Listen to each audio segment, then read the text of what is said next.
Friends, thank you for being here today. What if I told you that the most significant event in the global economy isn't a stock market crash or a new war, but a bureaucratic date circled on a calendar in Beijing that marks the end of American industrial independence?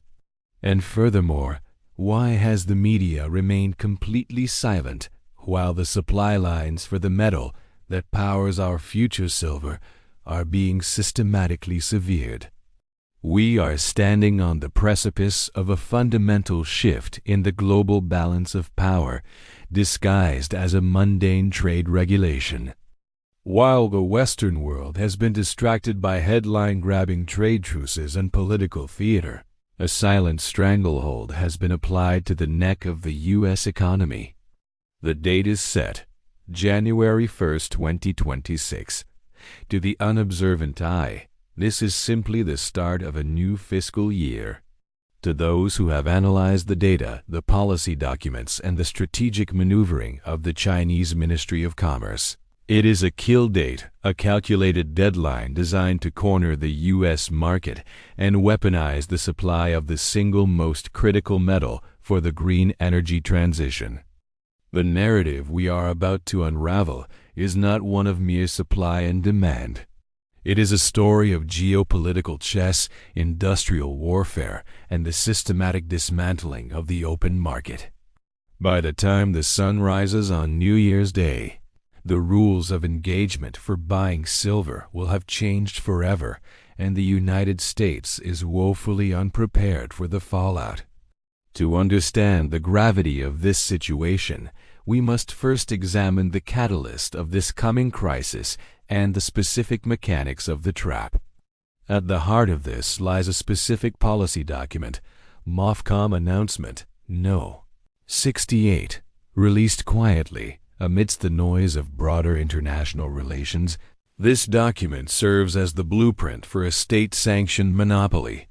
The Western financial media, in its infinite wisdom, has largely ignored it, treating it as just another routine export adjustment. They are wrong. On January 1st, China is not simply banning silver exports, a move that would be too clumsy and would likely provoke immediate retaliation. Instead, they are doing something far more sophisticated and far more dangerous. They are implementing a licensing monopoly. Under the guise of environmental standards and quality control, Beijing is nationalizing the export of silver without ever using the word nationalization. Consider the requirements set forth in this new policy, which takes effect the moment the clock strikes midnight on New Year's Eve. To qualify for an export license, a Chinese company must demonstrate an annual production capacity of over 80 tons of silver. This single clause is a guillotine for the free market. It immediately disqualifies hundreds of small miners, independent trading houses, and private exporters who have supplied Western buyers for decades. These smaller entities, often the lifeblood of a competitive spot market, simply do not have the scale to meet this arbitrary threshold. But the trap tightens further. The policy also demands that applicants possess credit lines exceeding 200 million RMB, or roughly $28 million USD. This is not a measure of financial health. It is a barrier to entry designed to ensure that only the largest state-aligned conglomerates can survive. We are talking about entities like Zijin Mining and Henan Yuguang companies that do not answer to the invisible hand of the market, but to the very visible hand of the Chinese Communist Party. Furthermore, the bureaucratic hurdles regarding ISO 9000 and 14000 certifications, along with the requirement for documented export performance from 2022 to 2024, ensure that no new players can enter the game. The door is shut. The result is the consolidation of global silver exports into the hands of perhaps 20 state-owned enterprises. For a U.S. solar panel manufacturer or a medical device maker, The reality of January 1st is terrifying. In the past, if you needed 1,000 ounces of silver, you went to the open market, found the best price, and secured your delivery. That world is gone. Starting January 1st, you are no longer negotiating with a competitive marketplace. You are negotiating with a cartel. You are negotiating allocation with the Ministry of Commerce. The price is no longer determined by what you are willing to pay, but by whether Beijing deems your industry worthy of receiving their metal. Now that we understand the mechanism, we have to ask ourselves a critical strategic question. Why did they choose January 1st? If the what is a licensing monopoly, the when is a masterclass in strategic timing. The choice of this specific date reveals that this is not a domestic economic policy, but a weapon targeted at Western vulnerabilities. First, consider the geopolitical misdirection. This policy takes effect in the shadow of the November trade negotiations. Remember the headlines? China suspends export controls on rare earths. Trade war de-escalation. Trump and Xi reach understanding. The markets cheered. Analysts wrote eager reports about the thawing of relations. It was a classic magician's trick. Look at the left hand while the right hand does the dirty work. By offering concessions on gallium and germanium minerals, they could afford to leverage politically China, lull the West into a false sense of security. They gave us what we expected, so we wouldn't notice what they were keeping. While we celebrated the return of rare earths, they were locking the gate on silver, the one metal that is utterly irreplaceable for our energy grid. Second, and perhaps most devious, is the exploitation of Western procurement cycles. The architects of this policy know exactly how American business operates. They know that U.S. manufacturers, the companies building our solar arrays, our electric vehicles, our advanced electronics, typically finalize their Q1 supply contracts in mid-December. They lock in orders for January through March delivery to ensure production continuity. By setting the implementation date for January 1st and delaying the publication of the approved exporter list until late December, China has set a trap. American buyers are currently sitting at negotiation tables, attempting to lock in contracts, only to find that their suppliers don't know if they will be allowed to ship metal in 3 weeks. The uncertainty is absolute. When the list is finally published, it will be too late to pivot. The logistics of the new licensing system will create a 30 to 45-day gap where no silver moves. U.S. factories will enter the new year with no guaranteed supply, zero advance notice, and depleted inventories. Third, the date coincides with a desperate reality within China itself. We must look at the data from the Shanghai Futures Exchange. Inventory levels have plummeted to approximately 780 tons. To put that in perspective, in 2019, those same warehouses held over 2,400 tons. That is a 67% drawdown. The cupboard is bare. China is currently running a 1,600-ton annual deficit between what they consume and what they mine. They are the world's largest producer of solar panels, the world's largest market for EVs. They need every ounce of silver they can get to maintain their own industrial dominance. They faced a choice: continue exporting to the West and starve their own factories, or cut off the West to feed their own growth. They chose the latter. January 1st is the moment they officially prioritize their industrial base over ours.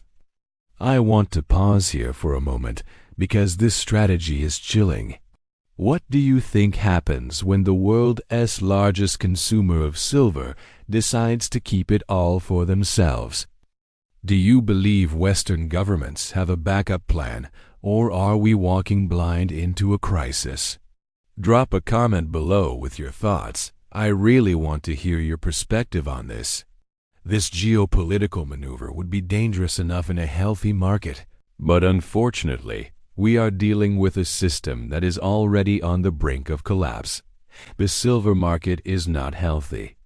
It is fragile, illiquid, and stretched to its breaking point. We are striking a match in a room filled with dry tinder.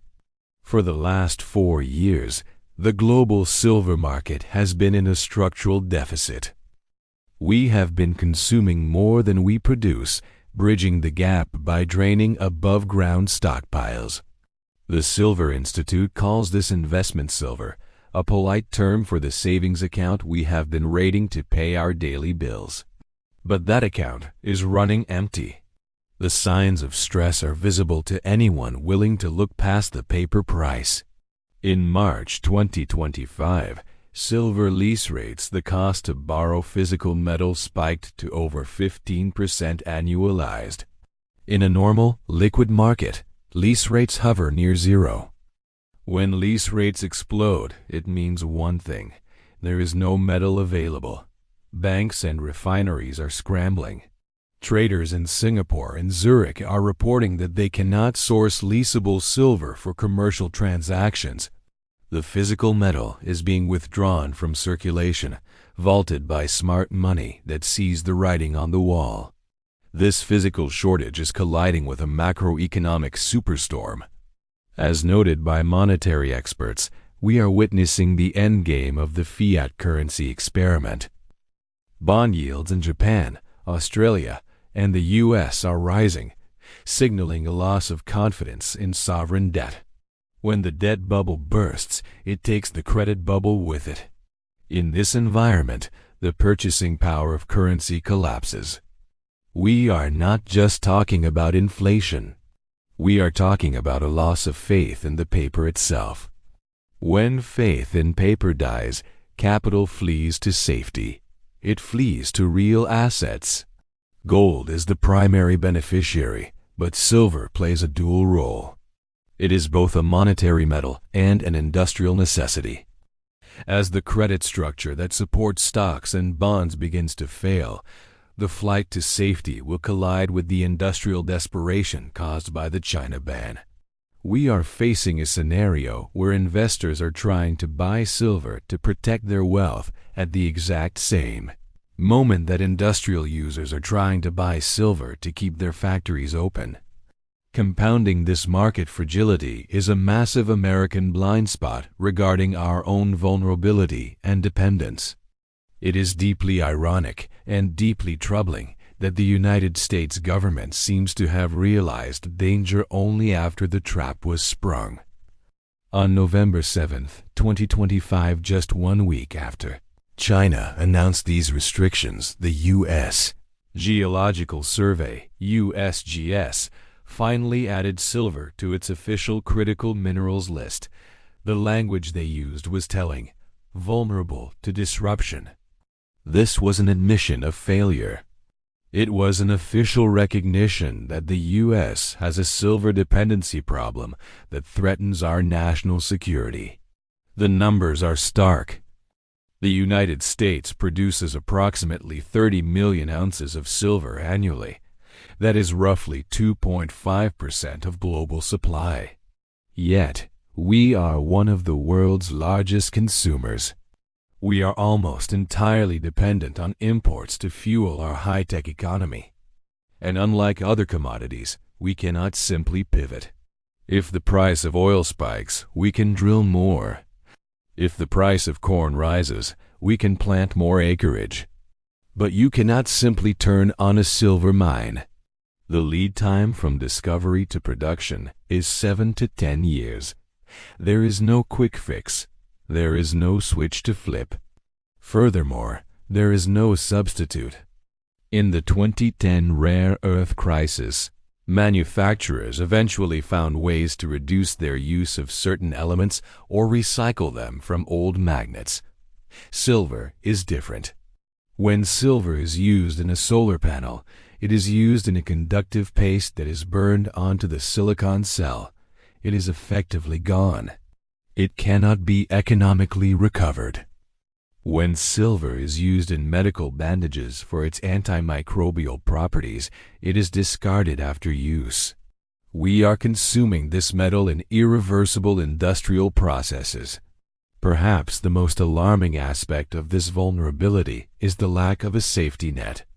The U.S. has a strategic petroleum reserve for oil. We have stockpiles for certain defense materials. We have absolutely zero strategic reserve for silver. When the shipments from China stop on January 1st, there is no government stockpile to draw down. We are naked in the storm. So, this brings us to the most important projection. What actually happens when the clock strikes midnight on December 31st and we move into Q1 2026? We can forecast the immediate future with a high degree of certainty because the mechanics of the supply chain are rigid. The first phase we will witness, hitting in January and February, is a logistics freeze. As the new licensing system comes online, Chinese exporters will face a bureaucratic deadlock. The approved list will be fresh, the paperwork new, and the customs officials cautious. Shipments that were supposed to leave Shanghai in the first week of January will sit on the docks. This will create a supply air pocket, a 30 to 45-day period where virtually no silver leaves China. For U.S. manufacturers expecting delivery, this is a nightmare. They will be forced into the spot market to cover their immediate needs. But remember, the spot market is already dry. This panic buying will create massive regional price dislocations. We expect silver in New York, COMEX, to trade at a significant premium, $3 to $5 per ounce, over the London spot price. This arbitrage window will reflect the desperation of American industry to secure physical metal that is physically located in North America. Once that initial shock passes, we will enter the second phase of this crisis, quantitative tightening and true price discovery. Even if China does not ban exports completely, even if they simply reduce them by 30% to prioritize their own needs, that removes approximately 40 million ounces from the global market. Combine this with the existing structural deficit of 40 million ounces, and we are looking at a total shortage of 80 million ounces for 2026. That is nearly 7% of global demand that simply has no source. Markets resolve deficits through price. The price must rise high enough to destroy demand or incentivize supply. But as we've discussed, supply is inelastic in the short term. You can't build a mine in a year. That means demand destruction is the only valve. Solar manufacturers will have to pay more. Electronics makers will have to pay more. The current price of $62 per ounce is merely the prelude. Conservative estimates from independent analysts, those not beholden to the banking establishment, project a target of $70 to $75 per ounce by Q2 2026. But the real indicator to watch is the gold-silver ratio. Currently sitting near 68, history tells us that during supply crises, this ratio compresses. In 2011, it hit 31. If we see even a modest compression to 60 or 50, driven by industrial panic rather than monetary speculation, silver prices will disconnect from gold and surge purely on scarcity. There is, however, a deeper layer to this crisis that goes beyond simple economics and touches the very heart of Western national security and political ambition. We are witnessing a collision between the green energy mandates of Washington and the physical reality of geology. For years, Western governments have pushed aggressive net zero targets, mandating the transition to electric vehicles and solar energy by 2030 or 2035. They have passed trillions of dollars in legislation, like the Inflation Reduction Act, to subsidize this transition. But in their zeal to legislate the future, they forgot to secure the materials required to build it. They have effectively mandated a massive increase in silver consumption while simultaneously losing access to the primary refiner of that silver. This is the ultimate paradox of the 2020s. You cannot have a solar revolution without silver. It is chemically impossible with current technology. In fact, the industry is moving toward N-type TOPCon and HJ solar cells, which are more efficient but require 50% to 80% more silver per watt than the older PERC technology. So, while analysts were predicting that thrifting would reduce silver demand, the physics of high-efficiency solar is actually driving demand higher. China knows this. They are the ones manufacturing these next-generation panels. By restricting silver exports, they are forcing the West into a corner. If we want to meet our green energy goals, we cannot just buy the raw metal and build the panels ourselves anymore. We will be forced to buy the finished high-value products from China, deepening our dependency rather than breaking it. We become a client state, buying the battery and the panel rather than the industrial power making them. Furthermore, this supply shock exposes a critical weakness in our national defense. Silver is not just a green metal. It is a strategic military asset. It is found in the guidance systems of Tomahawk missiles, in the control rods of nuclear submarines, in the high-frequency connectors of fighter jets, and in the satellites that form the backbone of our intelligence network. The Department of Defense has long assumed that silver would always be available on the open market. That assumption is now dead. The just-in-time supply chain model that the Pentagon adopted from the corporate world works fine for office supplies. It is catastrophic for critical munitions in a resource-constrained world. When the U.S. military realizes that it is competing with Apple, Tesla, and First Solar for a shrinking pool of available silver, the strategic paralysis will be total. We are not just looking at higher prices. We are looking at the inability to replenish stockpiles of essential defense technology. This is why the silence from the media is so deafening. To acknowledge the silver crisis is to acknowledge that the emperor has no clothes and that our industrial sovereignty has already been sold. If you are finding this deep dive valuable and want to stay ahead of these critical economic shifts, please take a moment to hit the like button and subscribe to the channel. It really helps us get this information out to more people who need to see beyond the mainstream narrative. This leads us to our inevitable conclusion. The resource war has already begun. Friends, we must stop looking at charts and start looking at the map. The event scheduled for January 1st is not a fluctuation. It is a blockade. It is the moment where the world's rising superpower decides that it no longer wishes to share the resources required for the 21st century. China has looked at the math. They see the same 1,600-ton deficit that we see. They see the same crumbling inventory levels in Shanghai.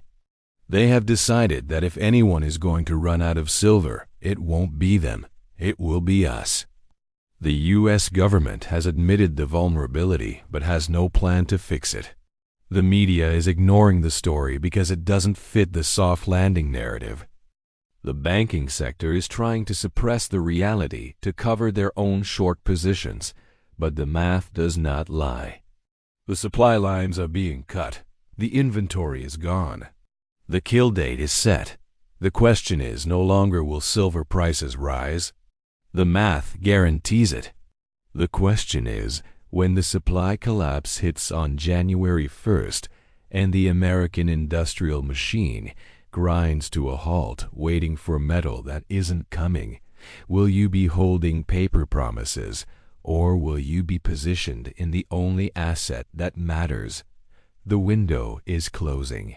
Thank you.